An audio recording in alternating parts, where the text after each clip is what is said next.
Olha só, uma das disputas mais longas e com certeza mais polêmicas da história do nosso futebol, a briga pelo título de 87, acaba de ganhar um capítulo completamente novo e bem surpreendente. É uma novela de quase 40 anos que voltou com tudo para os tribunais e, claro, para o centro do debate esportivo. Bom, vamos lá, vamos mergulhar nisso. A questão central, o que alimenta essa polêmica toda há décadas, é exatamente esta. Seria possível ter dois campeões para um mesmo campeonato? De um lado o Flamengo, do outro o Sport Recife, cada um defendendo o seu, e essa briga parece que está muito longe de ter um fim. E o que joga essa história toda de volta para os holofotes é essa notícia, que, olha, é uma verdadeira bomba. A Procuradoria-Geral da República, um dos órgãos mais importantes da nossa justiça, soltou uma opinião que pode sim mudar o rumo dessa história, colocando mais lenha nessa fogueira. Então tá, o que exatamente diz esse novo parecer? Ele cria uma frente totalmente nova nessa batalha jurídica, sabe? Ele basicamente propõe uma solução que até hoje os tribunais vinham negando. Bora entender os detalhes disso aí.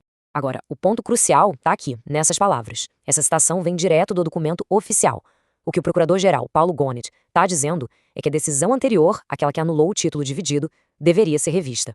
Ou seja, na prática, ele está abrindo a porta para que Flamengo e Sport possam ambos ser considerados campeões de 87. E aqui vale esclarecer um ponto bem importante. A briga do Flamengo não é para tirar o título do Sport.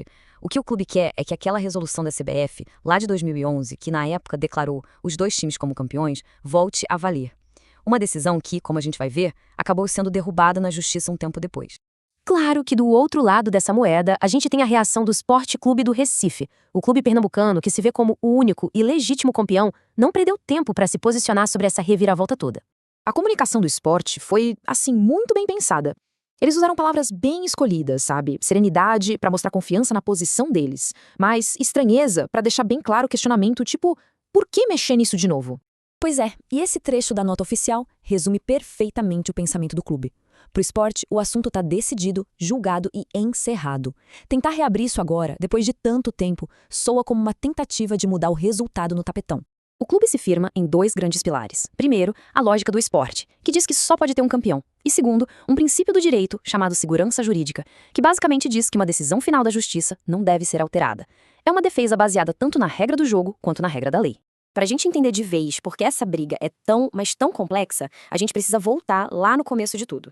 A raiz dessa disputa não é só esportiva, não. Ela está fincada num conceito jurídico super importante, que é a base de toda a defesa do esporte. Guarda bem esse termo aqui, trânsito em julgado. No mundo do direito, isso quer dizer que um caso chegou no fim da linha. Acabou. A decisão foi dada, não tem mais para onde recorrer e o que foi decidido vale para sempre. É imutável. E é exatamente aí que a história se conecta com o caso de 87. O Sport tem na mão, desde 1999, uma decisão com trânsito em julgado que aponta o clube como o único campeão. É por isso que o time pernambucano bate tanto na tecla de que essa discussão já deveria ter acabado. A jornada dessa disputa nos tribunais é um verdadeiro labirinto jurídico, sério. Então vamos tentar organizar essa linha do tempo para entender como a gente chegou até aqui nesse novo capítulo. Olha só como essa história se desenrolou. Começa lá em 88 com o Sport indo para a justiça, pula para 99 quando eles conseguem a vitória definitiva, o tal do trânsito em julgado. Aí em 2011 a CBF tenta uma solução meio termo, que acaba sendo derrubada. Em 2017 o Flamengo leva o caso para o Supremo e agora, mais recentemente, vem esse parecer da PGR. É uma batalha que atravessa gerações.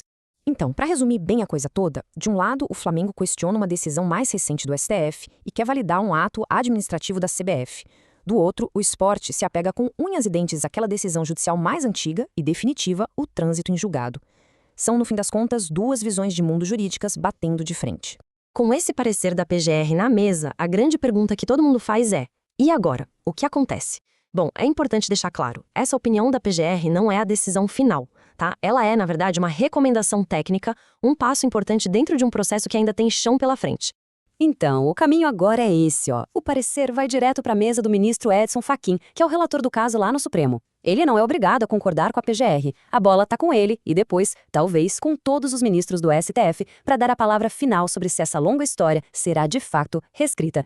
E a gente fica com essa pergunta martelando na cabeça, né?